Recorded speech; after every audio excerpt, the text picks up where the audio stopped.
Masaya ka dahil nakapangasawa ka sa nako. Ang kwarta wala ginakuan sa naong. Pagsawa na.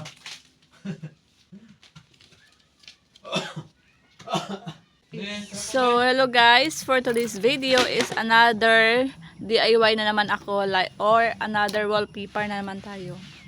So today, meron akong pangit na pintuan kaya gawin ko siyang mas okay tingnan. So, ito yung pintuan na lagyan ko siya ng abstract wallpaper dahil napangitan ako.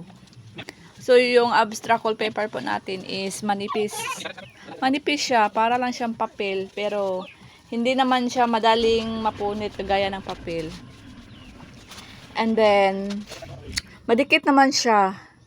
Sobrang napakadikit niya. Then, maganda naman siyang tingnan. So, ako as a, buyer, satisfied naman ako.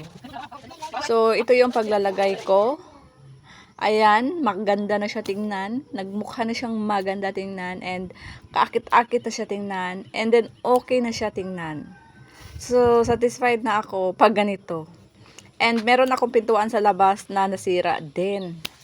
As you can see, merong butas. Kaya, takpan din natin yan ng abstract wallpaper. So, ito po ay waterproof. Kahit mabasa ng ulan, hindi siya mapunit. And hindi siya kusang malaglag. Okay? Sobrang dikit niya. And naisipan kong lagyan yung pintuan ko sa labas ng bahay po ito. Exit door po ito, bali sa kusina po ito. So ayan, tingnan nyo. So ganda naman. Para lang siyang parang gusto mo lang magpaano dito, backdrop ba? For selfie. Ayan, yung ating gray na abstract. Ang ganda lang and malinis. Napakalinis tingnan. So, ito yon sa labas. So, pag nasa labas ka, ayan yung kanyang hitsura. And then, meron pala akong parcel na... Do not delay akong parcel. Akong parcel, do not delay. Kaya if madelay ni, talagang mamatay. Grabe to, usara ka buhok.